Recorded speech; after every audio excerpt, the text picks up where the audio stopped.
V, from a City perspective, how are you feeling about this? You know, you led 3 times, let it go right at the death. Obviously, it doesn't damage the season too much at this point or anything like that. No one's throwing any crazy claims around. But what did you make of your team's performance today? I'm really disappointed with my team's performance. I'm really upset with what I saw today. They played Chelsea like a mid-table team. Like they played down a level. They were sloppy with passes.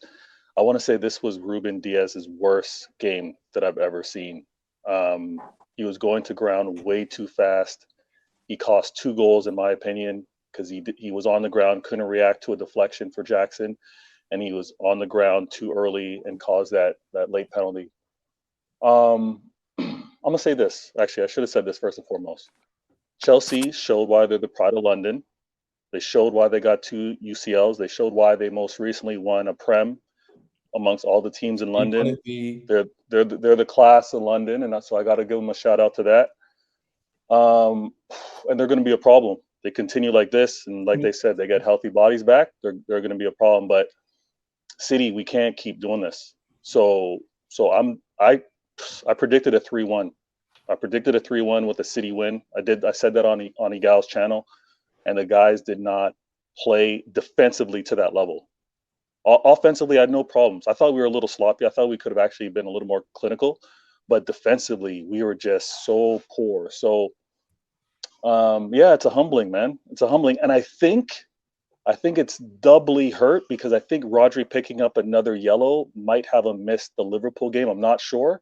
I gotta look that up, but yeah, I'm not happy with this. I'll check that. You're not happy with it. Was this a case of you playing badly, or do you think this was Chelsea forcing you into it? But I can't remember the last time I've ever seen Pep City lose the lead 3 times in a football match. I don't even think they played badly. I don't know what if you guys. I don't think you guys played badly. I think you guys played well. Surrendered. We gave up some poor possessions in the midfield. Like I said, some of those passes. You surrendered, or we forced you to make. This one I'm going to get at. I'm going to get at. I think we had more sloppy moments than we typically do, and that's why I said we played like you guys were mid-table, but you guys didn't play at a mid-table level. You guys played at your level. You guys. But don't you think that the fact that was pressing your midfield made you play like that? I've got a point on that. In possession, I don't think. Bro, in possession, Man City were doing what Man City do. Like I've been watching a lot of you guys this year, and initially you weren't looking as fluid as what you're looking like today. For example, like today you looked quite fluid. When you was attacking us, I was thinking, shit, like they could get something from here. Doku was cooking on that side as well in the first half. So I'm just a bit, I'm a bit confused because I don't think Also, I've got a point on this. He's touching on something which I've heard a lot of the times. This is the same thing that was said against us versus Arsenal. Oh, they didn't turn up. Chelsea just pressed us. Spurs. Oh, we lost 2 players. That's the reason why you won. Today it's where people can look at it and go, maybe Chelsea's press and our organisation, and when we get our foot into the game, we perform at a level that puts the opposition in a certain position to make mistakes, to see chances, etc. Bro, there's so many times the opponent. What if Chelsea are doing enough to put players in that position to get red cards or to make mistakes? From minute 1, Enzo was challenging, winning the ball. We created an attack in the first minute of the game. Bro, this is what I was saying on Friday when we were talking about the game. I was saying the way that your midfield is constructed with what do you call it, Caicedo, Enzo, and Conor Gallagher. It is made to neutralize the other team's midfield and to try to negate them from doing what they do best. And that's what you guys did against Arsenal. Isn't it how you play football? But you know what? The thing is, they still somehow scored 4 goals. It was an absolute thriller. But that's because they are who they are. And that's the thing. They can just do that. They've got I want to speak about the goals though for City, because the first thing I want to speak about, of course, with the panel after we spoke performance is I want to go Don first on this. The first penalty that happens, obviously we saw pulling from both to begin with, then a pull from Cucurella. This was given as a penalty, kind of against a run of play. What did you make of it, Don, as a Chelsea fan?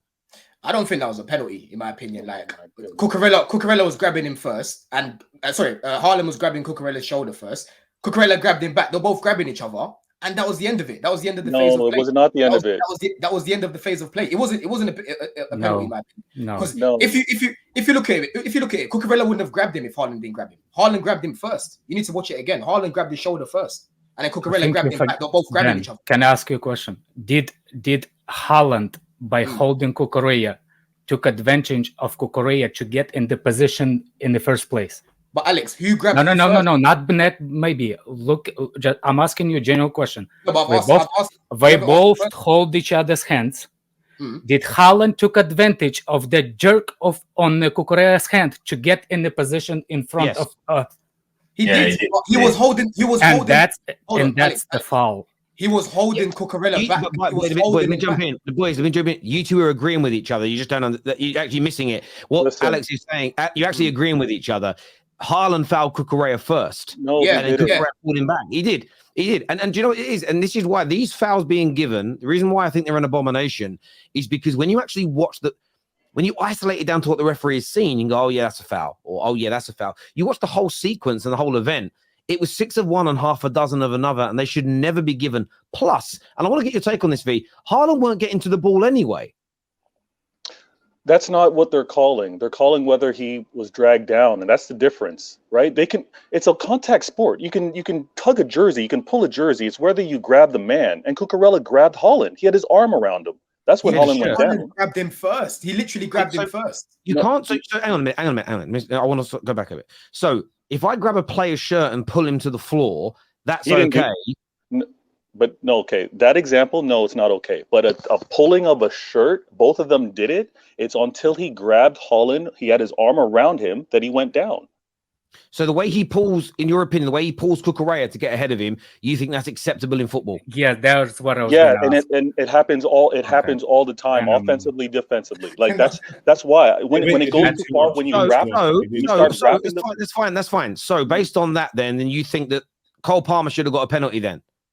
Yes. When Cole Palmer? I'll tell you why. Because when Cole Palmer dribbled through your team and run through on goal, you had two players that were leaning on him, and you had Rodri had his arm, not pulling his shirt, on his shoulder, so he's holding the player. So you therefore, and by the way, that also happened in the Man United game when Højlund was going through. I think it was Stones had their arm. So do you believe that should be a penalty then? I don't believe that should have been a penalty.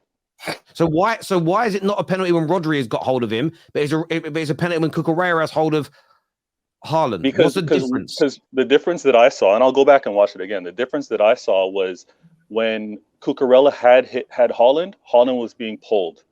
When Rodri, when you're talking about hand on shoulder to Cole Palmer, I did not see an off balance Cole Palmer falling backwards being pulled by Rodri. That's what I didn't see. Yeah, but he couldn't. Cole Palmer was in. Cole Palmer was. He literally stumbled forward. Exactly. Yeah, he stumbled because of the contact against his legs. No, he stumbled because of the contact. So that's a foul as well, then, isn't it? Yeah, it is a foul then. It is a foul. Let me just jump in. I'm being really. I'm being a little bit kind of pedantic here, because getting a penalty the way you did is an exaggeration of the law. Yes, he's holding on to him and you're not meant to do it. But the point I'm making is that the arm on the shoulder from Rodri onto Palmer and leaning into him is technically a foul, but they rarely get given. The way that Cucurella held him for a split second, when you look at it in just a bit where he's Haaland's ahead of him and he's running, it looks bad. When you watch the whole sequence, it's 6 of one and half a dozen of another. I don't think any of these things are penalties, by the way. I don't think that Cole Palmer should have had one. I don't think these things are fouls. You're right. It's a contact sport and these things should happen. What I don't like is that things are being given in isolation and not being reviewed properly. That's the part for me which I find crazy. Does anybody think... That's my problem, Terry, because the energy that they're giving for Cucurella, right, doesn't match the energy that they're giving Haaland. That's the problem that I've got. If you're not going to give that as a foul for Haaland, pulling on Cucurella, you can't give the foul for Cucurella pulling on Haaland back. You just can't. But that's what we're trying to ask you, and you said it's a penalty. I said it's not. Okay. I thought you said the penalty. Yeah, that's why I was asking. You and Don agree. Don't fight with each other. You Sorry, actually Don. agree with each other. I said it's not a penalty. I thought you said the penalty. That's why I was asking. No. I said definitely not a penalty. Definitely not a penalty. Okay, never mind. But for me, this just highlights. Here, I got to drop, but I'll look to come back. All right, cheers, mate. No, Kings, what are you saying, Kings? Kings Football Show. What are you saying, bro? For me, this just highlights what's wrong with PGMOL. They don't understand football. It's like they've never played football, and this is why you need footballers deciding the rules, because obviously Haaland is much stronger than Cucurella, and he drags him, so he comes in front of him, and that, if that's not a foul, then what Cucurella does is not either a foul. But this is the problem we have when these guys who don't understand football. So you're so right. The amount of times I watch football and you see a 5'6" midfielder nudge a 6'4" Brickhouse, who's a centre back in the back, and he falls over and they give a foul, and it's like as if he could push him over. And that's the thing, as if Cucurella is really impeding him. Like again, it's you've got to look at these things in reality. And for me, I just thought it was an abomination of a decision, really. Again, and like I know City, this is what happens every week when we talk about this. It's not an attack at City. You would also be fuming if that penalty went against you. Some super chats here.